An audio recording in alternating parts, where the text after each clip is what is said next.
te bandeko toyeli susu na kati ya bandako na bino pona toujours dossier ya Évêque Mukuna concernant sextape na ndenge lekaki mpe tomoni évolution ya dossier yango ndenge ezokendele mais ba rebondissement eza tellement makasi na kati ya dossier oyo donc eza dossier moko complexe donc lelo toujours yokisa bino oyo ezali ba audio ya ndeko mwasi Mimi Chibola oyo aza la femme prétendue oyo azalaki na Évêque Mukuna selon ye donc oyo ba albike ba kushaki na Évêque Mukuna akendaki ko déposer plainte na ye lelo donc akendaki ko funda ndenge toloba na lingala ke ko funda na justice Évêque Mukuna. Alors ngana ko ta commentaire mingi te na ko tikela bino bolanda na sima na ngoto ko solola pe to yoka lisusu mwasi ya pardon mwana ya collaborateur ya Mukuna o kufaki oyo ndeko mwasi Mimi azalaki kotanga donc tolanda avocat na ye de déposer sa plainte. Je suis venu l'assister comme la profession me le donne droit et me l'exige. Elle a déposé sa plainte en bonne et due forme. Nous attendons maintenant que l'autorité compétente saisie enclenche la machine pour que nous répondions, qu'elle confirme sa plainte et le reste, ce sera l'appréciation ou le travail qui sera fait par le ministère public. Mais nous, jusque-là, on n'a déposé que la plainte. C'est qu'il y a un droit fondamental qui doit être protégé parce que c'est un droit prévu par la Constitution, ça nous profite. Lorsqu'on se sent lésé, on ne doit pas se faire justice. On doit saisir l'autorité habilitée pour devoir nous rétablir dans nos droits. C'est ainsi que Mimi Chibola aujourd'hui à mes côtés, que vous voyez, c'est une femme qui souffre de traumatisme. Elle a été victime de faits infractionnels. On a abusé d'elle, on a profité de sa faiblesse. C'est une veuve de son état. Elle a estimé utile se remettre dans les bras de la justice. Victime des faits infractionnels. Mandeko Bouti Kolanda, Dengue avocat ya Mimi Chibola à lobby, donc ce n'est que normal, Moutono soit prétendu victime, donc sur la justice, Azan a droit à déposer plainte naïe. Donc voilà, à déposer plainte naïe, mais quitte à ya avec Mukuna à Kende, tant que soit convoqué ou soit sur les aïe à Monique et moi chez Nazoko Sile Makambo, il est pas qui nous porte plainte, donc justice et kata et kamonango. Mais encore fait mususu rebondissement mususu et bimi mususu tout vidéo mususu et apparaître il y a la moina il y a collaborateur il y a Évêque Mukuna donc monsieur le feu Kancha père son âme. Donc moi on a bimi azo nié catégorie a nié vraiment l'existence même de cette femme là donc il habité parce que yabi maman na bango des femme légale donc basaki na maman mususuté bon est-ce que papa na bango abomba ki mwasi mususu ayibisaki bango te to Mimi Chibola nde azo kosa pour que a profiter na le kamo za na katiwana bandeko na ocha commentaire sima to développer en sima bolanda bino moko boyoka quelques minutes to une minute to tela bino ya interview ya mwana ya monsieur Kancha oyo azali le soi-disant mobali ya Mimi Chibola tolanda.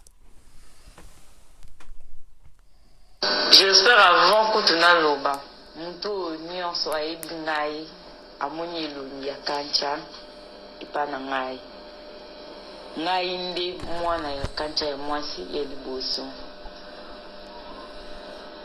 naza na pasi ya makasi kotala musalo papa na nga sala na vie lelo oyo akomi humilié sur base ya mwasi moko quelconque soi-disant zaki mwasi ya papa na biso na basai na Nzambe nayebi te na ndenge ya église soki musali na Nzambe akokozala na basi mibale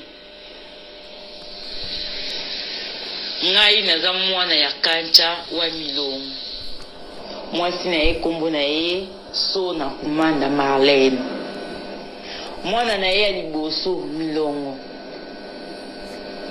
Kancha Séphorien. Ngai Kapinga Kancha Julienne. Moi Vidi Kancha David. Kapena Kancha Benjamin.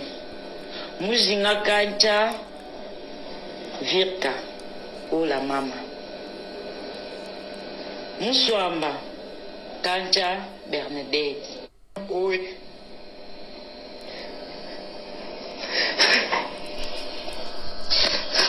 Nakoki konzima jamais muleki na ngai ya boka na maboka mama wana. Bakonza mboka bosunga biso naza makila Kancha. Ndenge mwana naza makila Kancha. Poto yeba seki foto keni na Aden. Na Aden toko kene soki aza mwana biso ngana préféré. Biso moko to boko la mwana oya biso. Oso ki bambongo ya ye problème kombo ya mwaso ya lobi ka balaka ye ekri azaki soi-disant mama ya bana ni kaka. Bandeko boyoki ozali wana lobi azali mwana ya Kancha abimisi boko mwana na vidéo sur occasion monango abimisi ba document sur le pango ba livre parcellaire zana ba komona bango na kati tout donc alobi mwana ye azali mwana pe ya Kancha abimisi ba preuve nyonso. Donc si ko tozoye baté qui dit vrai dans cette histoire, qui dit vrai dans cette histoire.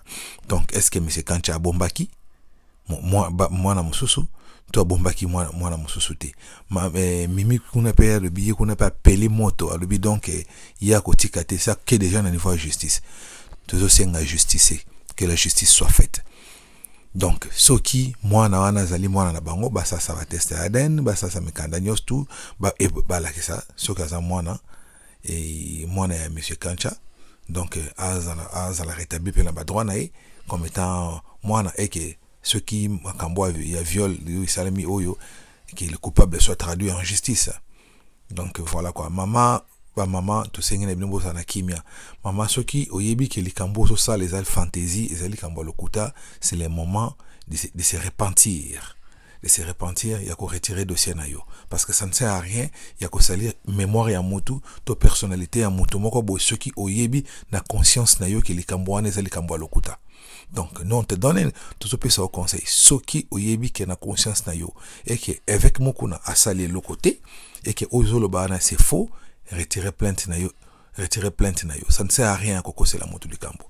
Mais soki na conscience na yo oyebi que ezali vrai et que vous êtes victime et que mwana wana azali makila ya monsieur Kancha oya tikabiso peut-être banane abombaki banane ba yebaki te kazaki na mwasi mususu ezalaka nango bato bazaka polygamie ezalaka nango.